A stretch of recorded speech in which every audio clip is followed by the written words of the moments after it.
കൂട്ടുകാരെ, നമ്മൾ ബാത്റൂമിൽ ഡൈവർട്ടർ എങ്ങനെയാണ് സെറ്റ് ചെയ്യുന്നത്, അതിൻ്റെ ഹൈറ്റ് എത്രയാണ്, സ്പൗട്ടിൻ്റെ ഹൈറ്റ് എത്രയാണ്, സെറ്റ് ചെയ്യുമ്പോൾ എന്തെല്ലാം കാര്യങ്ങളാണ് ശ്രദ്ധിക്കേണ്ടതെന്നെല്ലാം നമുക്കൊന്ന് നോക്കിയാലോ. നമ്മൾ കൺസീൽഡ് തുടങ്ങുന്നതിന് മുൻപ് തന്നെ ഡൈവർട്ടറിൻ്റെ ഹൈറ്റ് മാർക്ക് ചെയ്തിട്ടാണ് ഭിത്തി ബ്രേക്ക് ചെയ്യുന്നത്.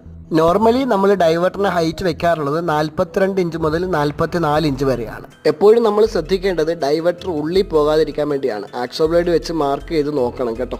ഡൈവർട്ടറിൽ തന്നെ പ്രത്യേകം മാർക്ക് ചെയ്തിട്ടുണ്ട് മാക്സിമം എന്തോരം ഉള്ളിൽ പോകാമെന്നും ഔട്ടിൽ വരാമെന്നും. എപ്പോഴും നമ്മൾ ശ്രദ്ധിക്കേണ്ടത് ടൈൽസിന്റെ ഫ്ലോർ ലെവലാണ്. റൂമിന്റെ ഫ്ലോറിൽ നിന്നും 1 ഇഞ്ച് അല്ലെങ്കിൽ 2 ഇഞ്ച് താന്നായിരിക്കണം ബാത്റൂമിന്റെ ഫ്ലോർ വരേണ്ടത്. ഇനി സ്പൗട്ടിന്റെ ഹൈറ്റ് നമ്മൾ വെക്കേണ്ടത് 32 ഇഞ്ചാണ്, എന്ന് വെച്ചാൽ 80 സെന്റിമീറ്റർ. 2 മീറ്റർ അഥവാ 80 ഇഞ്ചിലായിരിക്കണം ഷവറിന്റെ ഹൈറ്റ് വെക്കേണ്ടത്. ഇനി നമ്മുടെ ക്ലയന്റിന് ഷവറിന്റെ ഹൈറ്റ് ഒരു അല്പം കൂടുതൽ വേണമെന്നുണ്ടെങ്കിൽ അവരോട് ചോദിച്ചിട്ട് ആവശ്യത്തിന് ഇട്ട് കൊടുക്കാം കേട്ടോ. എന്തായാലും 2 മീറ്റർ കുറഞ്ഞതുണ്ടായിരിക്കണം.